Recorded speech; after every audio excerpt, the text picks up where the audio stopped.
In Capital News tonight, 3 people from one family killed after their vehicle was swept away by floods caused by rains in Arusha.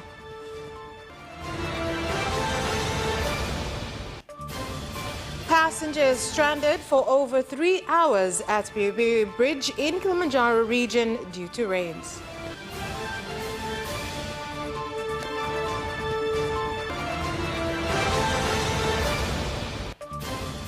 And in sports news, Tanzania defeats South Sudan in the Zone 5 Championships.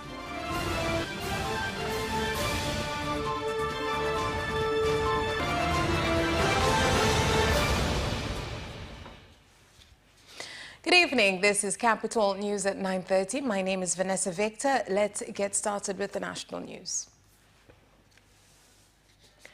3 people out of a family of 6 have died on the spot, with one person having been swept away by water and the other 2 rescued after the Noah vehicle they were traveling in was swept away by floods at Kingori area in Arumeru district. The driver of the vehicle allegedly defied advice from Good Samaritans not to pass through the area.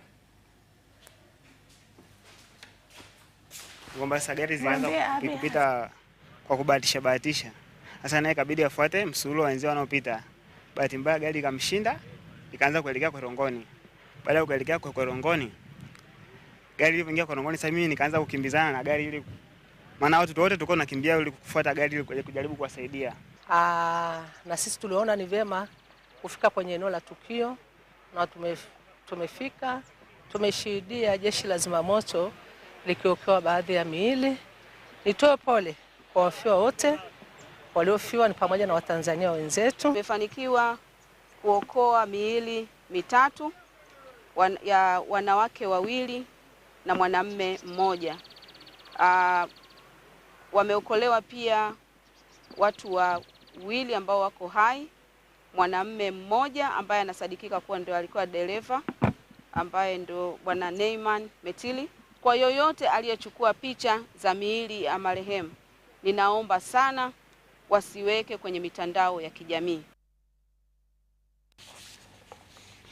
And hundreds of passengers that were traveling to various parts have been stranded for over 3 hours due to water flowing over Biribiri Bridge on the main Moshi Road in Arusha following heavy rains that fell on the high part or high zone of High District in Kilimanjaro region.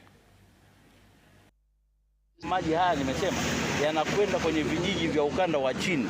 Kwa hiyo na wananchi wa huko na viongozi wa serikali huko wachukue tahadhari kubwa kwa ajili ya maji. Na mvua zinaendelea kunyesha, sio kwamba zimekata. Hata hapa tukikaa tunaona kule ukanda wa juu wasia huko. Na maji yote ya mvua imenyesha huko yameteremsha kwenye maeneo ya ukanda wa chini. Kwa hiyo wito wangu ni kuchukua tahadhari kubwa ili wananchi wasipate madhara. Serikali kusaidia kwamba kama hii daraja linaweza kupandishwa juu kidogo ili maji yasiwe yanatuletea madhara katika barabara hii, tusiwe na kuchezesha shuleni. Na kama inaweza kuwa pia ikatuongezea shuleni nyumbani kwetu, ili tusiwe tunaenda huku ili tuweze kwenda shuleni kwa huku karibu na shuleni. Tulikwisha kuwasiliana na mtendaji mkuu ambapo tumepata kibali cha kujenga daraja kubwa katika eneo lile, na hatujaanza ujenzi kwa sababu hiki kipindi cha mvua, lakini mara tu mvua hizi zitakapoisha tutajenga daraja kubwa eneo lile pamoja na kuinua level ya barabara ili kusudi maji yasiweze kupita tena juu ya barabara, bali yapite kwenye hilo daraja kubwa ambalo tutakuwa tumelijenga. And the Julius Nyerere hydropower plant has exceeded expectations, with the dam requiring only 13 more meters to be filled before the level of water, which is currently at 6 billion litres, is at a point that will enable electricity shoring. This was shared by the Minister of Energy, January Makamba, during his visit to inspect implementation of the Julius Nyerere hydropower plant project, which has reached 85.06% completion. Kwa hiyo matumaini yetu ni kwamba kiwango cha maji hiki kinachokuja kitaendelea kuja kwa kasi hii, na kwamba tutafika mahala ambapo itakuwa sasa maji yanatosheleza kuzalisha umeme, isipokuwa ni kusubiri tu zile mashine zimalize kusukwa na kufungwa. Na tunajua tutakuwa katika hali hiyo, kwa sababu hali ambayo hupendi kuwa ni kwamba umeshamaliza kusuka mashine, kufunga mashine, umekunja mikono unasubiri maji yajae. Hali hiyo hatutakuwa nayo sisi. Aidha, Mheshimiwa Makamba hakuishia hapo. Ameelezea pia tija na manufaa ya bwawa la Mwalimu Nyerere katika kuepusha adha ya mafuriko kwa wananchi. Kama kusingekuwa na ukuta ambao unadhibiti kiwango cha maji kinachopita, ni kwamba kungekuwa na mafuriko makubwa. Kwa hiyo kuwepo kwa ukuta huu na bwawa hili tumeshaanza kuona manufaa yake kabla hata manufaa ya kuzalisha umeme. Ambapo moja ya manufaa yake ni nini? Kudhibiti mafuriko kwa kupeleka maji chini katika kiwango ambacho hakina athari.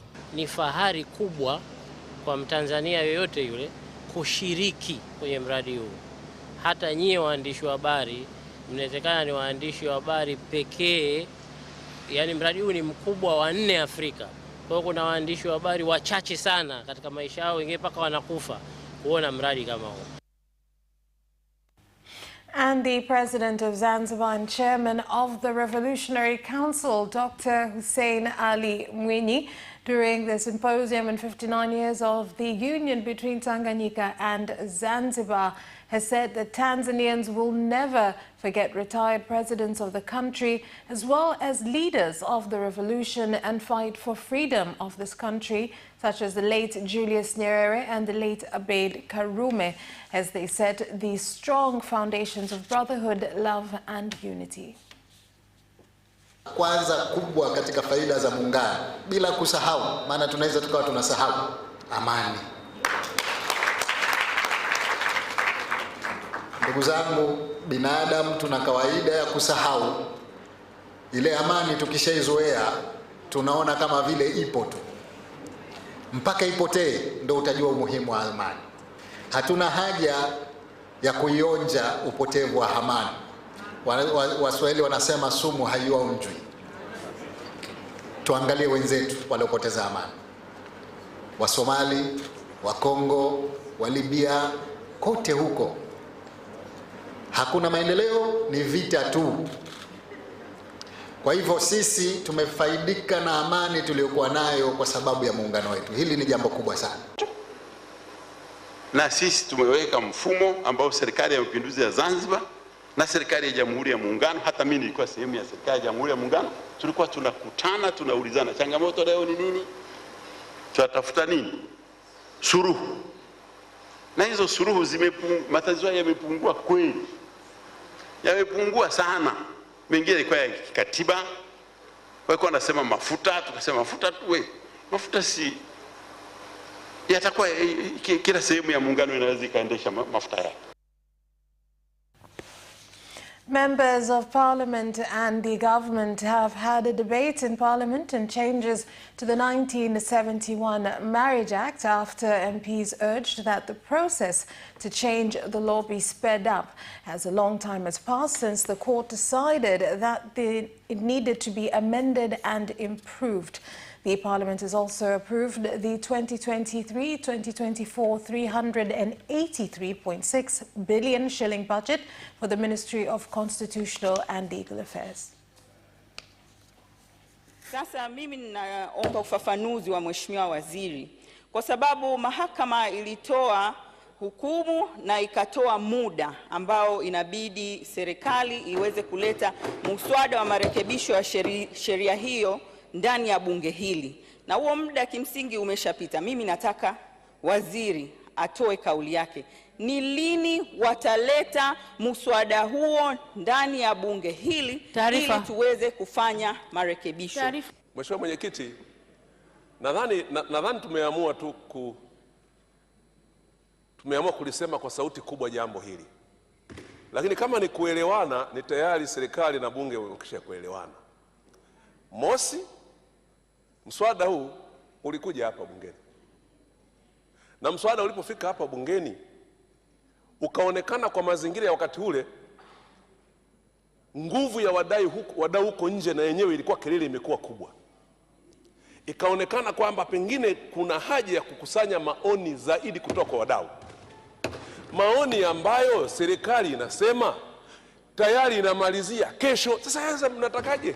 Baada ya mahakama ya rufani kutoa maamuzi ya mwisho kuhusiana na jambo hili, serikali ilileta mswada hapa bungeni. Mswada ule ulipokelewa na kwa maelekezo ya bunge lako tukufu, Mheshimiwa Mwenyekiti, tulielekezwa na bunge tukakusanye maoni zaidi. Kwa hiyo ilichokifanya serikali ni maelekezo ya bunge, lakini otherwise serikali ilishaleta mswada hapa. Tumetekeleza hayo maelekezo ya bunge na tuko tayari kurudi tena kupokea maoni mengine ya bunge itakavyoona inafaa.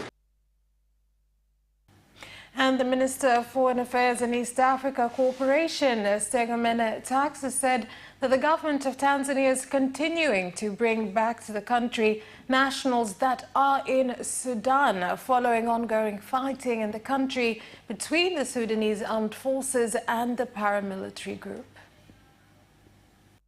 Siku tatu za kuweza kusimamisha mapigano ambazo zilianza tarehe 21 na kuishia tarehe 23 mwezi huu wa 4, na Tanzania imetumia nafasi hiyo kuhakikisha kwamba inawarejesha Watanzania walioko huko. Kutokana na juhudi hizi tumeweza, kwanza niwahakikishie kwamba Watanzania wote wako salama, ambao waliokuwa huko, ambao walikuja kutaka kusaidiwa na serikali. Kwa hiyo Watanzania wote wako salama mpaka hivi tunavyozungumza, na tumuombe Mwenyezi Mungu awaweke salama mpaka warejee hapa nchini kwao. Kwa hiyo tulianza kuwasafirisha tangu jana, ambako hivi ninavyoongea wamekwisha fika kwenye mpaka. Tumewasafirisha kupitia mpaka wa Ethiopia. Kwa hiyo wamefika mpakani, na baada ya hapo, kwa sababu zoezi ni gumu ndugu zangu, kwa sababu ni mapigano, tungeweza kutumia ndege na kuwaleta mara moja. And some stakeholders involved in various health projects in the country, including provision of reproductive health education to citizens, especially the youth, have said more education needs to be provided so as to change misconceptions they have on family planning as well as on reproductive health. This was revealed during the opening of the Wish to Action project aimed at ensuring availability of reproductive health services. Nafikiri kama ukianza kutumia njia za kisasa za afya ya uzazi au uzazi wa mpango, kama utapata madhara, tunafanya kazi kuelimisha watu, kama kuonyesha kama zile njia zimethibitishwa na serikali zinafanya kazi vizuri. So Wish, funded by the UK government with money from the British people, has played a critical role in the integration of sexual and reproductive health services in a primary healthcare setting. And we've seen that, whether that's through the trainings being provided, through the supportive supervision and the work on quality of care, data quality assessments, quality improvement action plans, through expanding the outreach and thinking about different and more innovative forms of outreach of services that you can reach people. Kama mnavyojua vijana, lengo lingine la kuelimisha ni kwamba kuepuka tabia hatarishi ambazo zinaweza zikawapelekea kupata maambukizi ya magonjwa mbalimbali ikiwemo ugonjwa wa ukimwi, lakini pia kuweza kupangilia mambo yao, kwa maana ya kwamba vijana wana ndoto nyingi, masomo, lakini wana mipango mingi kwenye maisha yao. And the East African community has been advised by the head of a delegation of over 300 officials from the education sector in Kenya who visited the headquarters of the East Africa community in Arusha region to use available resources to invest in education so that citizens, especially youth, can understand their capacity and use the knowledge to escape poverty and bring about their own development. Education is what is able to go to the areas that cover human being and make us one. that which can be able to change the thinking, that which can be able to format a human being. It's not changing the situation of a person. It's not changing the meals that a person takes on a daily basis. It is not changing the name of the person, but it's educating the person, because education is able to change every human being. And so to see that you could allow educators to come and have an interactive meeting with the community in this place, to us is a big plus, and we really want to thank the community for that. As you interact with them, because of the professions, they are the people in the grassroots. Just listen from them. How do we best do it? Let them contribute. Let them tell you, how do they think, how do they perceive education? How do we think we can harmonize? And make sure that our people in the region, all over, everywhere, we have common standards, and that, which I think is very important. And that's all for the national news. International news is next.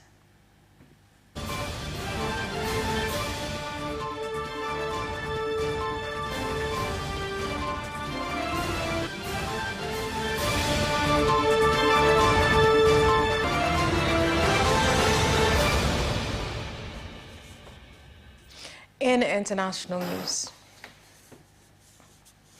Sudan's warring factions agreed to a 72-hour ceasefire starting on Tuesday.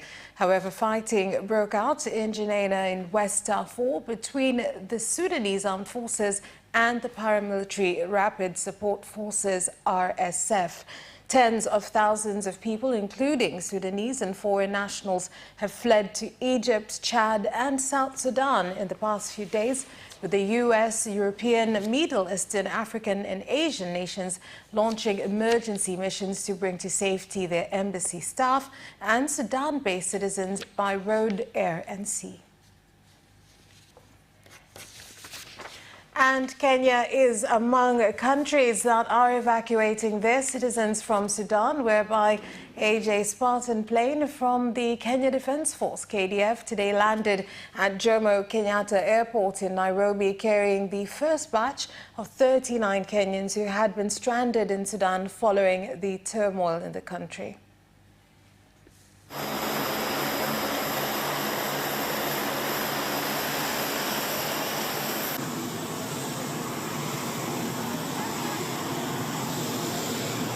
When on behalf of the government of Kenya, received the first Kenyan evacuees from Sudan. Since the outbreak of the violence in Sudan, the government has received calls from Kenyans seeking assistance to return to their country.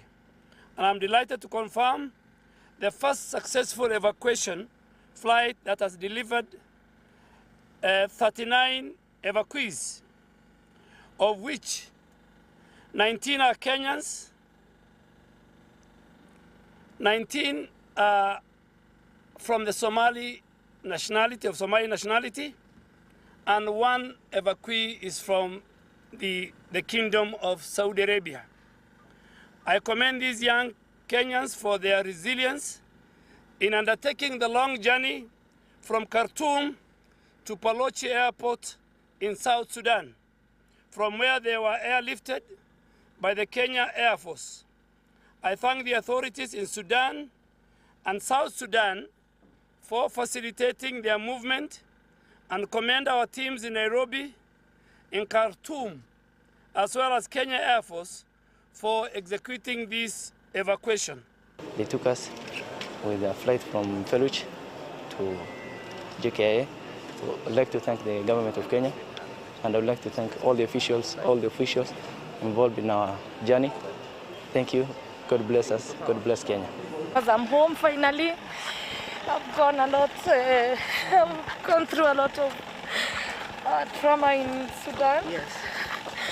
And I walked from my apartment when the shooting was still going on, because I really wanted to utilize the 72-hour ceasefire, and I managed to walk between those people. Thank God. Without any harm. And United States President Joe Biden has officially launched his campaign for re-election in 2024, becoming the Democratic frontrunner in a race that could pit him for a second time against Republican contender Donald Trump. Biden's announcement in a video on Tuesday came on the 4th anniversary of the start of his successful presidential bid. Biden is currently the oldest person to ever hold the highest U.S. office. And that is the end of international news. Business News is next.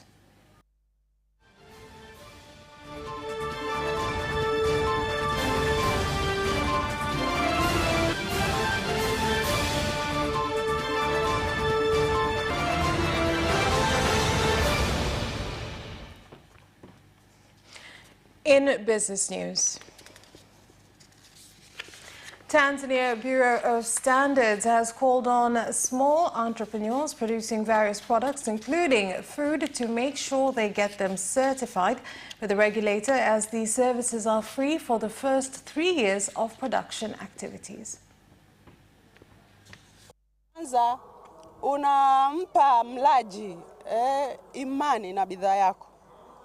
Lakini la pili inampa wigo wa soko auze wapi. Lakini pia ni hitaji la kisheria. Kuna bidhaa ambazo zinathibitishwa kwa kutumia viwango vya lazima. Sababu tunachotakiwa sasa hivi, tunataka kumpa mwanamke wavu au ndwana. Kwa sababu ukisema utamwezesha kifedha huwezi. Lakini tunapomuingiza kwenye semina kama zile, tunamjengea uwezo wa kuweza kumiliki mali. Changamoto za kwenye biashara ni nyingi tunazozipata, kwa sababu kama mimi ninatengeneza biashara zangu, mwanzo nilikuwa sina yani hazijasajiliwa, labda biashara zangu hazipo katika mfumo sahihi. Kwa hiyo changamoto ninazozipata, mtu akichukua ile biashara mwingine anakuwa kama anainyanyapaa.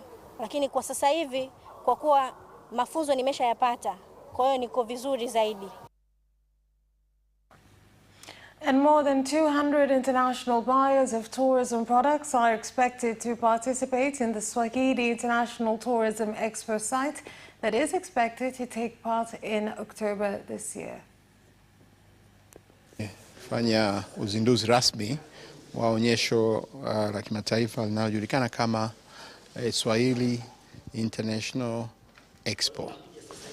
Ni onyesho la kitalii la watalii ambalo litafanyika mwezi wa 10 kuanzia tarehe 6 mpaka tarehe 8. Onyesho hili huwa linaleta wakala mbalimbali kutoka kwenye masoko yetu ya kimkakati. Masoko yetu ya kimkakati kwa maana ya nchi zile ambazo tunafanya nazo utalii, biashara ya utalii. Kwa hiyo taleta wadau hao, lakini pia ni chachu kubwa ya kuhamasisha utalii katika nchi yetu.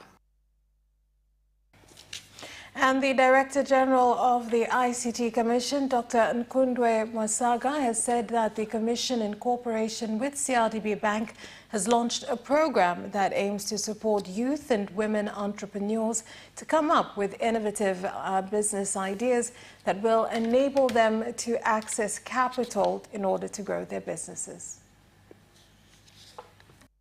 Serikali iko tayari kuwasaidia ili muweze kufikia katika level ya scale ups kama nchi zingine ambazo zinaendelea kufanya hivi. Na sisi tusibaki nyuma, basi tuhakikishe kwamba tunafanya kwa juhudi zote na tuweze kujitahidi kuchangia ipasavyo katika uchumi wetu wa huu ambao ni wa middle income economy.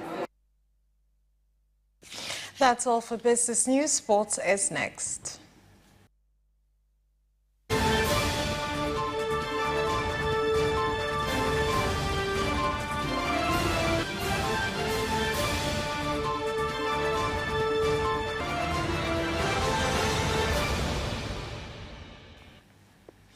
In sports news, Tanzania started the Zone 5 Handball Championships well after defeating South Sudan by 29 points to 7 at the Mkapa Indoor Stadium. Hakika tuna mategemeo makubwa na niseme tu kwamba tusikate tamaa. Tunahitaji kuja kuwapa support vijana, hata tukija tu uwanjani peke yake inatosha, kwa sababu vijana wana hari na wanaonyesha wana hari ya ushindano. After defeating Mbeya Kwanza in their last match, Transit Kampai back-to-back wins in the Championship League when they play again at the Uhuru Stadium on May 1st. Kwa kweli sasa hivi sisi hatufikirii kupanda, tunafikiria kufanyaje kuibakiza timu. Kwa sababu mpaka dakika tuna pointi 25, mwenzetu JKT ana pointi kama 62. Tunaona kwamba ni gap moja kubwa sana. Kwa hiyo sisi tunapambana tuweze kubakiza timu, tuangalie msimu ujao. More than 1,000 students have participated in games aimed at commemorating the Union Day that included football, volleyball and basketball. Michezo kwa ajili ya wanafunzi wa shule za misingi na sekondari kwa ajili ya kufanya mashindano ya muungano. Lengo hasa ni kuwafanya watoto waelewe maana ya muungano, umuhimu wa muungano na faida za muungano.